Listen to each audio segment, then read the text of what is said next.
Welcome to Conversations and Opinions. I'm Karonica. I'm Clarissa. I'm Shay. And I'm Tarvis. Well. As everybody that watches reality TV should know by now, the new season of Love and Marriage Huntsville started on yesterday. Yeah. March 19th. Man, listen, let me tell you, that's what we're about to talk about today. Get ready. So, ladies, who wants to do a recap, whatever you feel in the mood to tell? Woo. Let's get it started. Okay, so I'll start with the recap because it seems like the way this is the season started is it ended off with the reunion. Correct. And it seemed like on the reunion we'll start with the ladies because this first episode was more based on like the ladies to me. So the season ended mostly with the ladies, and in the reunion it seemed like from what Mel was saying in the first episode is that she felt as though that her and Tisha was cool. They was trying to develop their relationship.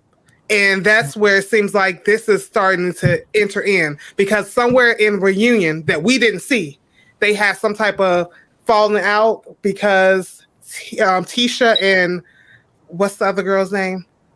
Destiny was talking about her in the back. Okay. Correct. So this season starts off with now all the ladies are in outs except for Kim and Kimberly and actually Mel.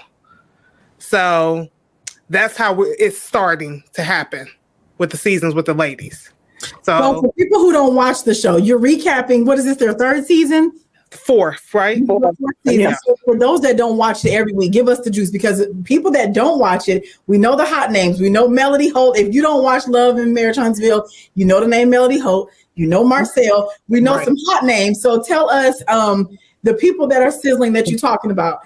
Who are they in relation to Melody and all the rest of these people? Okay, so the originally when the show first started off, it was it 4 couples?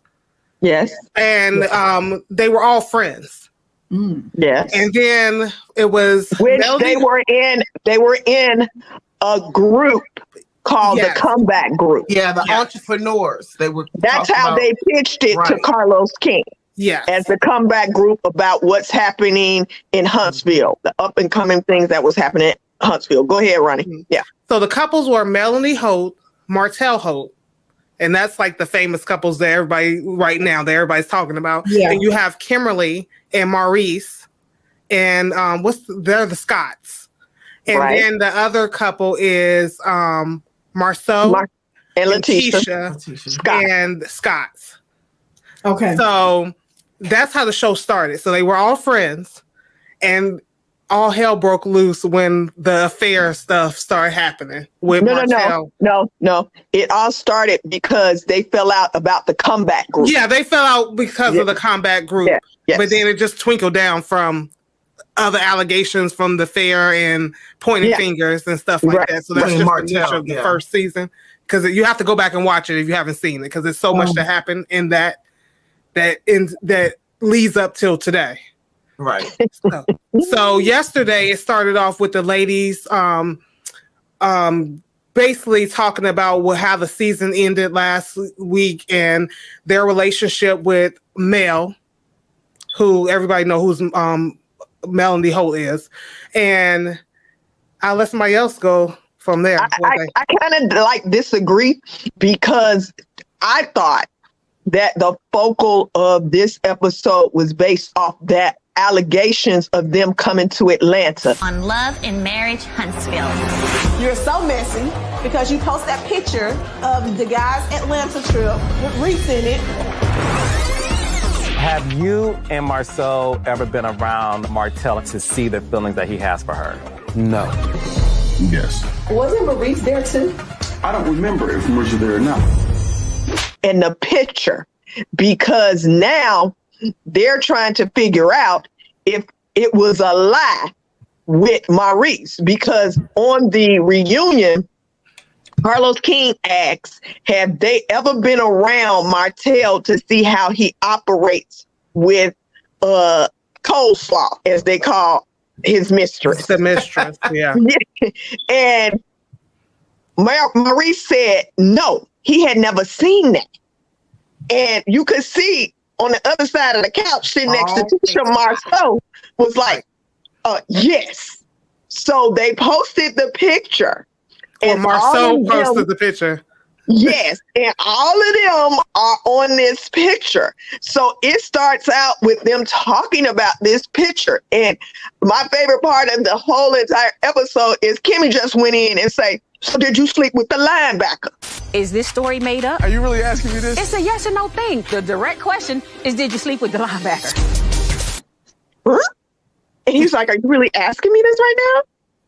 And she was like, yes. She said, I don't need you to go all the way around the bush and do all of this. I'm asking you a direct question. So I think the focus of this episode to start it off, because that was what was hanging in the balance at the end of the reunion, this picture. Right. Okay. Maurice said no. Marceau said yes. And the picture shows all four of them there. Right. Which was crazy. That was another focal point of the show, was that it was left hanging because the Scotts are brothers. So he basically threw his brother under the bus when he took the picture out there, and he said it was for jokes. But it started a whole nother rumor about even within himself. It started a rumor within his family. So he put this picture out that added more rumors. So his wife is basically playing like she's not bothered by this, but you can clearly see that she's traumatized by this picture and these rumors, because last season he had babies out there apparently. But see, I don't know that she was traumatized, because did you see the part when they were at dinner and he kept telling her to stop? He said, stop reading the comments. Stop giving life to that. And she just kept going back. She's like, okay, I'm going to stop. I don't know that she's bothered. I think it's what Carlos King said during the reunion, is that she's finding her voice. Before, she was very timid and not saying anything. But I guess she's found this superwoman cape and now can say, well, I'm going to talk about it if I want to talk about it. And he was like, Tisha, just stop. But the mind-blowing scene of this episode was when they were at dinner, because I saw it was another couple there, but they didn't give credence to. They didn't tell them, they didn't really show them too much. And Maurice said, don't you think you being a little, messy for doing that? And he was like, no. And Maurice was like, telling Marceau, I can say a lot about your two kids. I could have posted a picture of the crib and all of that. So I just think that they've rode so heavy for each other. The male code. So now it's like, okay, we need to kind of do damage control, but in them doing damage control, I think it's blowing it up bigger, because what's done in the dark is coming to the light. True. Every day, all day, and twice on Sundays. Yeah. And I think what it is like Maurice was telling him, is like, why would you post the picture? It's not helping anything. Like, what's the funny part of the picture? And just so everybody realizes, the other couple on there, I don't know if they're trying to introduce them, but the other couple on there, I believe that was his brother, the other brother. The one that was dating, not dating. The one they said was kicking it with Melody's mom. Yeah, I believe so. Yeah. Oh, okay. So, Marceau did that on purpose. Yeah. I honestly think he did that on purpose. I think. Shay, why do you think he did it on purpose? What'd you say? Why do you think he did it on purpose? Well, I think Marceau, just looking at the whole setup from last season, season 3, and then seeing season 4 start off the way this is, I think he was trying to implicate his brother, because he's implicated, and he's like, no, my stuff is not going to be out here, and nobody, and the other people who I know for a fact is out here too doing stuff. You're not going down alone. Huh? He's not going down alone. Right. He ain't going down alone. So he was like, and then the fact that he lied about it, about being there, he was like, yo, for real?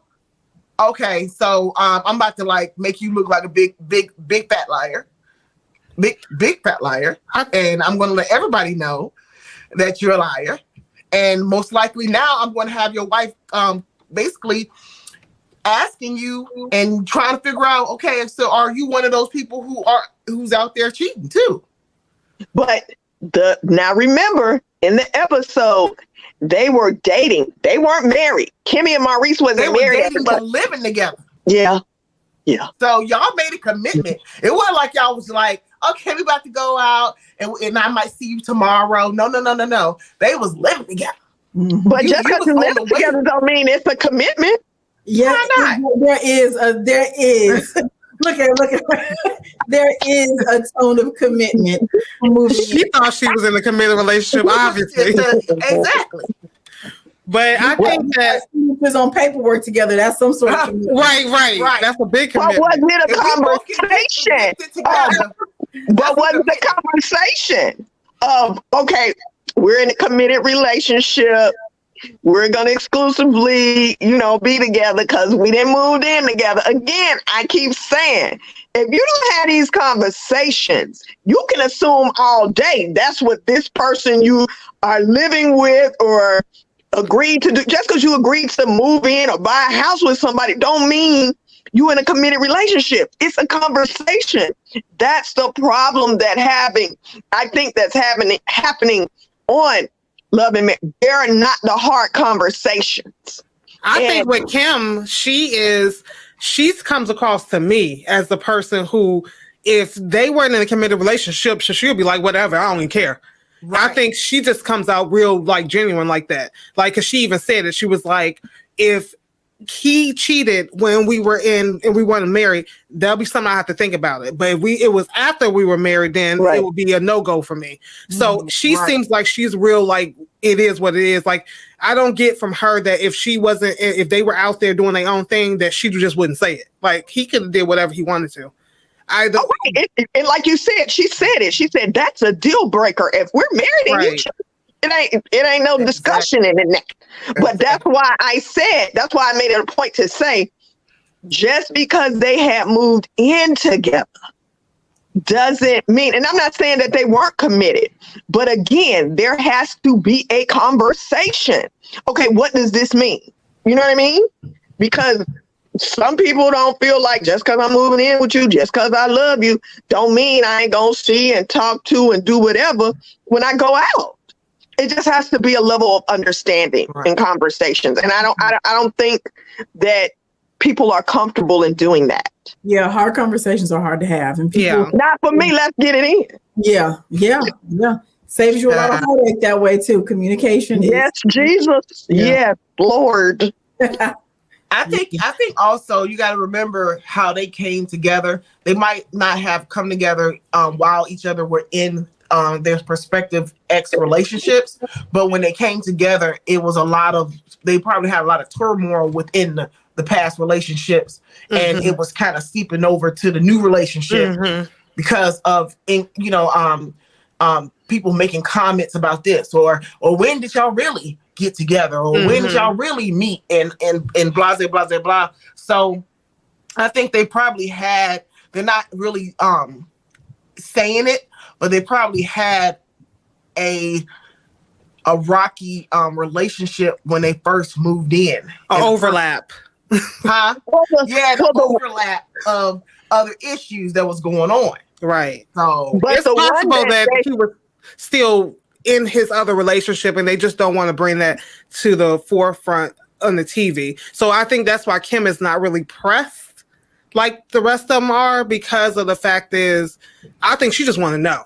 Like, I don't want to be out here not knowing. Right. No, let me tell y'all what came to the forefront.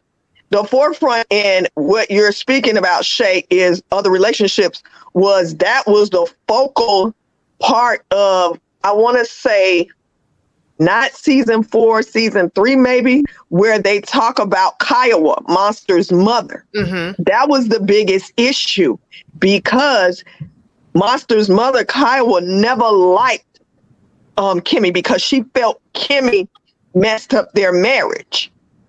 So if you're talking about overlap, that's the overlap that they portrayed on the season. So that's what they were talking about. So that was season 3.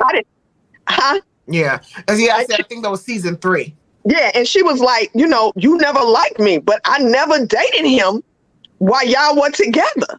Right. But I think that's what we're talking about. I think that in what Kiowa was saying and what they're saying, what we're saying is that it might be some more truth on what Kiowa was saying, the way her feelings were valid on what could be the reason why Kim is not really pressed. I feel like Kiowa ain't just crazy out there.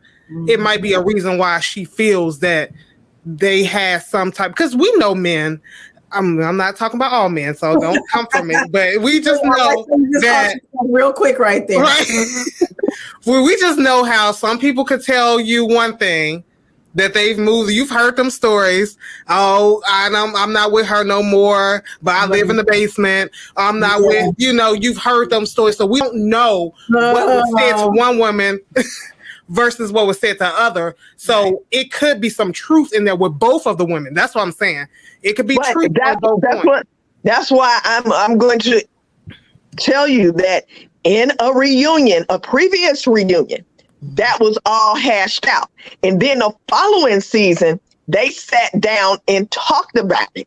That's what brought Kiowa and her husband back to Alabama so they could co-parent together. So it wasn't, the truth came out about whatever Kiowa was saying. Maurice and Kimmy both said, we didn't date while I was married to you. And whatever Kiowa did was something that Maurice couldn't forgive. So that all played out. So yeah, but he never said what it was. And the way Maurice talks, I don't know. I just know people like that. The way Maurice talks, he talks with not giving you a definite answer. So I don't trust what he said. I just think it's more behind it. I personally believe there's more behind it. I personally believe more will come out behind that. But I just feel like he talks, even what he said to her yesterday, how he answered the question. You have to be careful how people answer questions, because some people know how to answer questions very well to make you think they answered it, but he really didn't answer the question. Oh, I know he didn't. So it's like, it's those type of things that I feel like, yeah, they hashed it out, but I feel like in Kiowa's situation, she just went with the flow. Okay, it is what it is. I'm going with the situation. She never said that she still didn't feel like they didn't date. She never said that. But I'm just saying that I think that Kim is more lenient with certain things because, like Shay said, it was a lot that came in their relationship coming in the beginning. And so just because they have like some type of understanding there. Just because you didn't necessarily date, like kiss, hug, go out on like dates, that don't mean that y'all didn't know each other. And that don't mean that there was some type of understanding like, yo, if I wasn't in this relationship, yo, we might have something. Or like an understanding between the two people who, when they come, because you have a connection with people. You might have a connection with this person, but yet this person's in a relationship. And so you don't really act on it in the way of saying that you're in a relationship with this person as far as like physical relationship, but there's an understanding. But I'm just going to say this. On the last reunion, Carlos King, who is the executive producer, he edits, he does everything. He knows where all the bodies are buried. He brought up a whole lot of stuff that they didn't want brought up. Mm-hmm. And I personally feel like if there was extra or another storyline, he would have brought that up, just like he brought it up with what's Tiffany and Louise? I mean, and Lewis, or whatever that other couple is. I think he would have brought it up.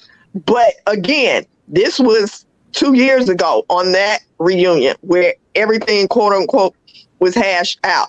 And I think if there was more to come, then that would be also a focus, because all Kimmy wanted to know was, did he sleep with the linebacker?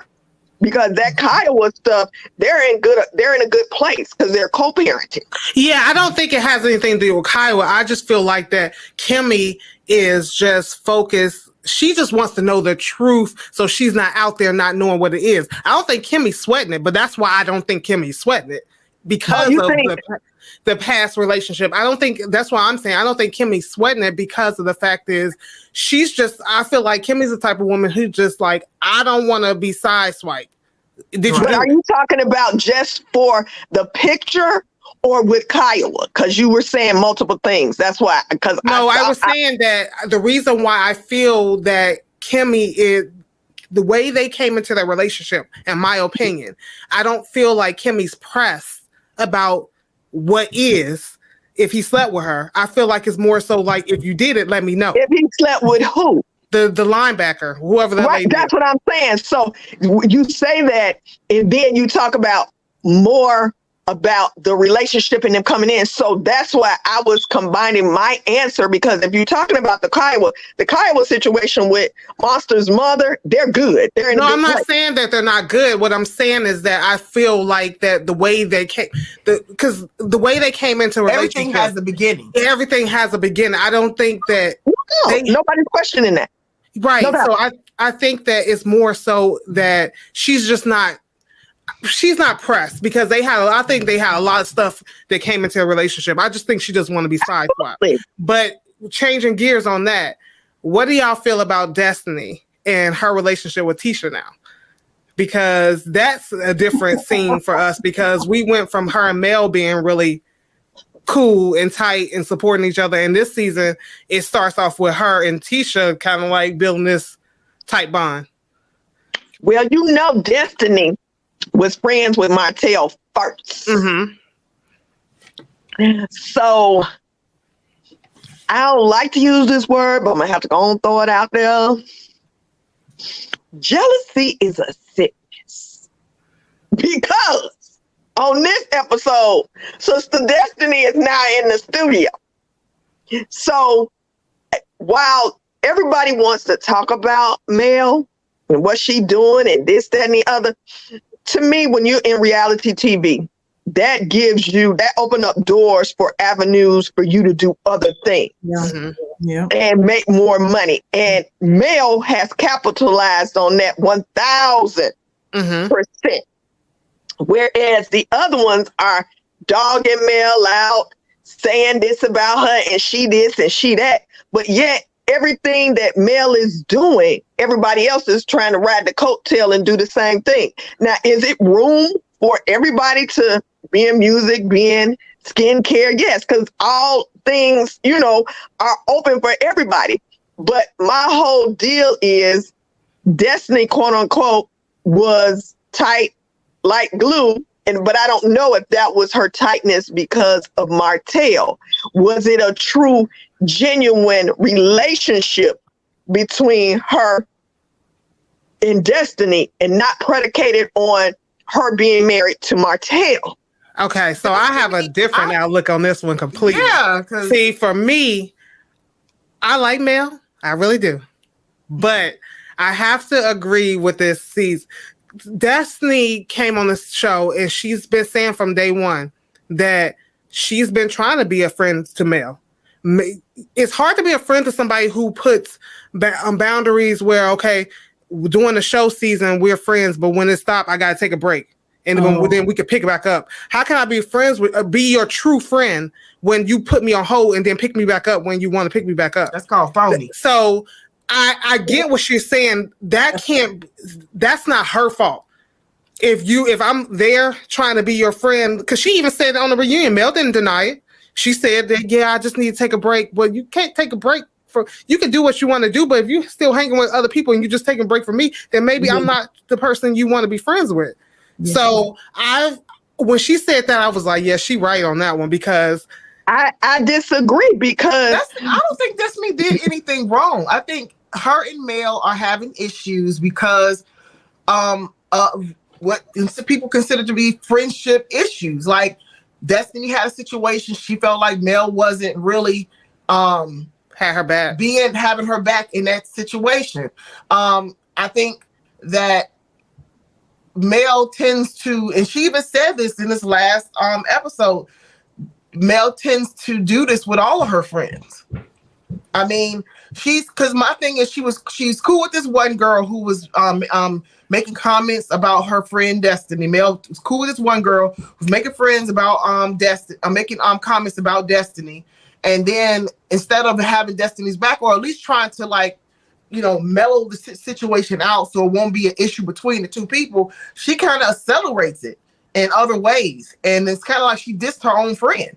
Then she dissed her own friend. And then she got mad with her friend when she ended up basically being cool with other people other than her. Like, I didn't.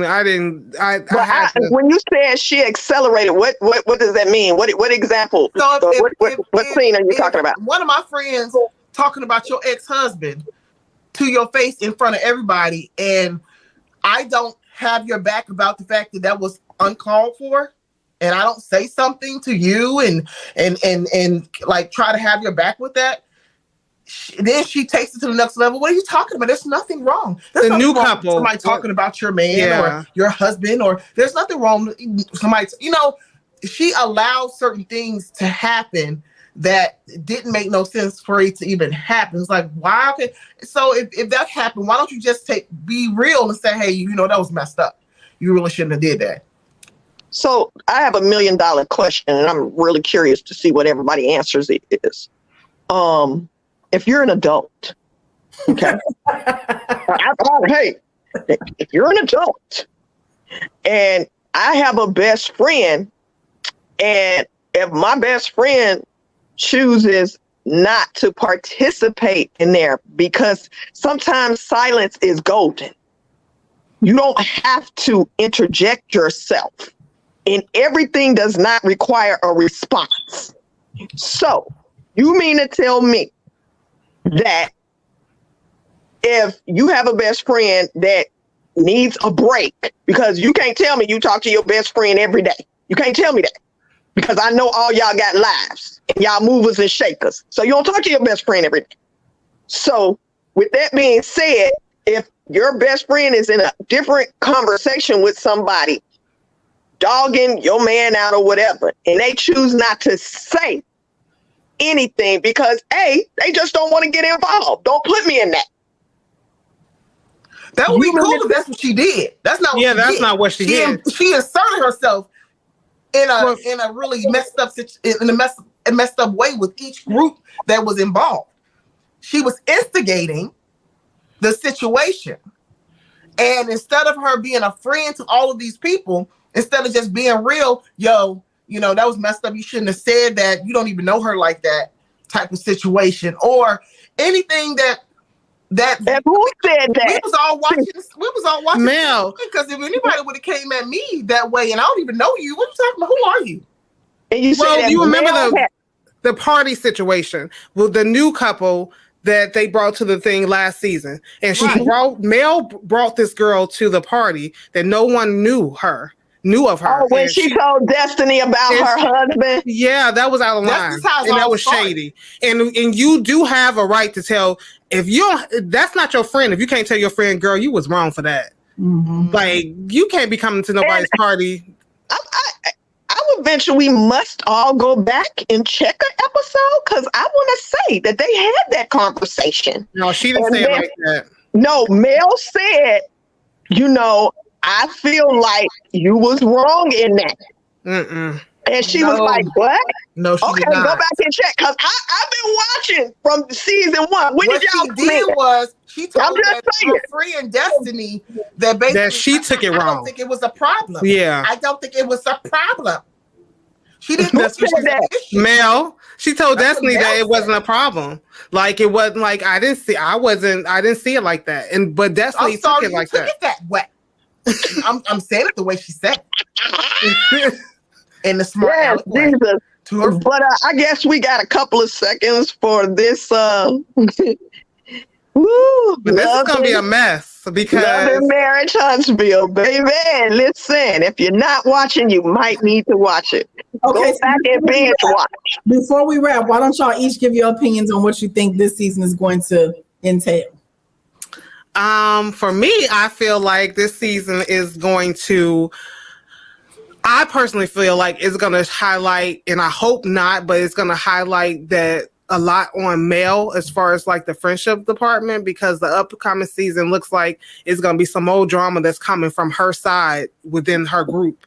And then I think it's going to be a little bit more confusion with the brothers because of that post that came out in the beginning with him, Marceau posting that. So I think it's going to be a little divide a division that's about to happen. Okay. Tarvis, well, I agree to some degree with Veronica, and I just think this season is going to be one of revelation on friendships, on marriages, on relationships, period. And I just hope, because they're adults, they will just have the hard conversations and freaking just agree to disagree, but be okay with whatever someone's opinion is. It don't have to be right. It don't have to be wrong. Just be okay. And for the love of God, can Letitia's mama just not be involved? Her daughter is an adult. So far, so good with her. The episode coming up where she really stick her nose in again. Just do all that. Okay. Shay? I think there's going to be some character exposed. Each person's you're going to see certain things about each person, whether you thought to yourself, I wonder if, I think they're a little bit like that, or I think you're going to start seeing the character exposed. You're going to start seeing people for themselves, as far as like when it comes to their relationships, like how when Marceau and his brother relationship, and you're going to see that Montel isn't the only one out here doing the deed. Agreed. You're going to see a lot, I believe. Well, I'm going to have to go back and catch up and get up to speed with y'all. I know the names of, if you're in pop culture, you know the names, but all the underlying stories and stuff, I'm interested to see how this shapes out too. So, so we should all make a commitment. So let's say it today, instead of like the people on the show that live together that don't make the commitments. Let's make a commitment to watch Marry Me Now, so we can have a commentary about that moving forward too. Because absolutely. So this is a great episode, ladies. Yes. Oh, just one more note before we sign off. They're getting ready to do a Love and Marriage DC with the former Potomac wife. What is her name? I just had it. That's no longer Potomac wife, but that's coming up too. So that's going to be one to watch as well. We'll talk about that too on some upcoming episodes. Keep everybody posted. Just one more piggyback. The Marry Me Now, the first episode was yesterday. So you can go ahead and quickly catch up. So you can be ready do it now. Exactly. Yes. Do it now. Yes. Yes. Well, this is a good one. Everybody, please don't forget to like, comment, and subscribe. We love coming to you in this one. Let us know you like this format with the 4 squares on the screen. Just tell us what you think about chemistry this way. So we will see you on the next one. Bye.